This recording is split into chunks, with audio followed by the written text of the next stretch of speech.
नमस्कार दोस्तों, मैं देवाशीष गौतम।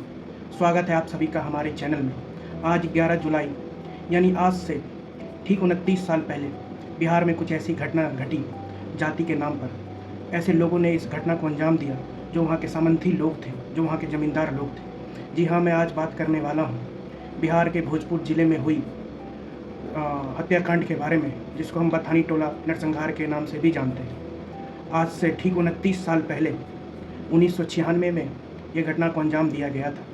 इस घटना के पीछे जो लोग थे वो वहाँ के सामंती सोच रखने वाले ज़मींदार लोग थे। उनके द्वारा बनाई गई एक निजी सेना जो कि वहाँ पे हक मांग रहे मजदूर किसानों के विरुद्ध में बनाई गई थी, अपने वर्चस्व को बचाने के लिए बनाई गई थी। उस रणवीर सेना द्वारा ये नरसंहार को अंजाम दिया गया। इसमें 20 महिलाएं, 8 बच्चे की बेरहमी से और दर्दनाक तरीके से हत्या कर दी गई। जहाँ पे महिलाओं के साथ बलात्कार किया गया, उसके स्तनों को काटा गया और जो नवजात बच्चे थे उनकी उंगलियों को काटा गया। तो आप ये सोच सकते हैं किस तरह ये जातिगत कुंठा रखने वाले लोगों ने भोजपुर में इस तरह की नरसंहार को अंजाम दिया। आज इसी नरसंहार की 29वीं शहादत दिवस कह सकते हैं या वर्षगांठ कह सकते हैं। आज इस नरसंहार को 29 वर्ष पूरे हो चुके हैं। आखिर हम इसे भूल नहीं सकते, इसलिए मैं आज इस वीडियो के माध्यम से आपको ये बताना चाहता हूँ कि वह जो इतने लोगों ने इस नरसंहार में अपनी जान की बलिदान दी है, आखिर वो बलिदान किसके लिए दी है और इस बलिदान का क्या उद्देश्य था और रणवीर सेना क्या है, और उन लोगों ने आखिर निहत्थे पिछड़े जाति से आने वाले दलित और अल्पसंख्यक पिछड़ी जाति के लोगों को मौत के घाट क्यों उतारा। तो आइए आगे इस वीडियो में बने रहिए। भोजपुर के गरीब किसान के सशक्त आंदोलन से चोट खाई सामंतशाही की ढहती इमारत को बचाने के उद्देश्य से ही रणवीर सेना का निर्माण किया गया। उनका कहना था कि भोजपुर को रूस या चाइना बनने नहीं देंगे और पुरखों की बनाई हुई जो सामाजिक व्यवस्था है, जो रीति नीति और जाति चलती आ रही है, उसको बरकरार रखेंगे। इसी सोच के साथ सारे सामंती लोगों ने एकजुटता से रणवीर सेना का निर्माण करा दलित पिछड़े आदिवासी किसानों के विरुद्ध में। और इस रणवीर सेना के जो संचालक थे, जो कर्ता धर्ता थे, उनका नाम बमेश्वर मुखिया था।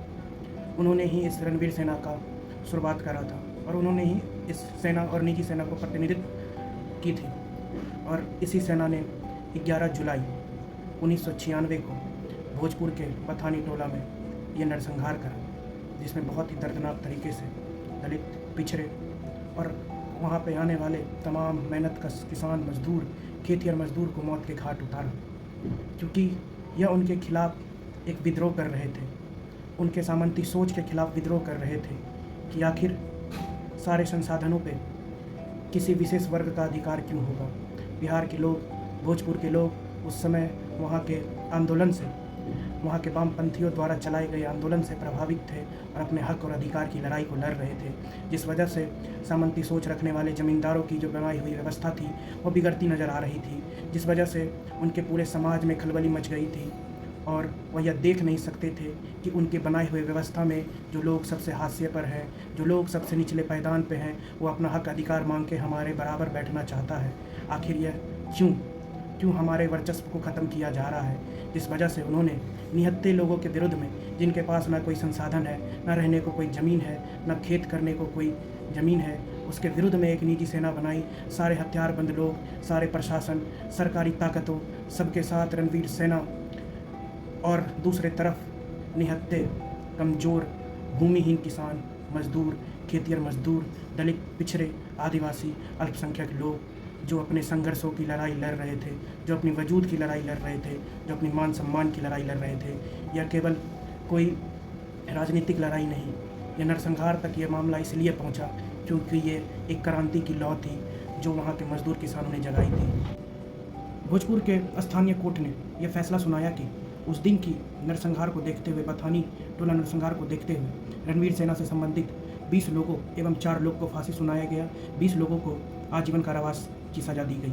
लेकिन पटना हाईकोर्ट ने इसी केस को मद्देनज़र रखते हुए सारे के सारे आरोपियों को बाइज्जत बरी कर दी गई और यह कहा गया कि यह सबूत के अभाव में हम इन्हें सज़ा नहीं दे सकते हैं। तो आप ये समझ सकते हैं किस तरह दलित, पिछड़ा या मेहनतकश लोगों के लिए, जिनके पास ना ज़्यादा पैसे हैं, ना रहने को घर है, जो भूमिहीन किसान हैं, जो मजदूर हैं, जो पिछड़े जाति से आने वाले लोग हैं, जो समाज पर हास्य पर है, उनको उस समय और आज भी देश की न्यायपालिका पर उम्मीद नहीं नजर आती हुई दिखती। इसी तरह की वीडियो देखने के लिए आप हमारे चैनल को सब्सक्राइब करें और शेयर करें। धन्यवाद।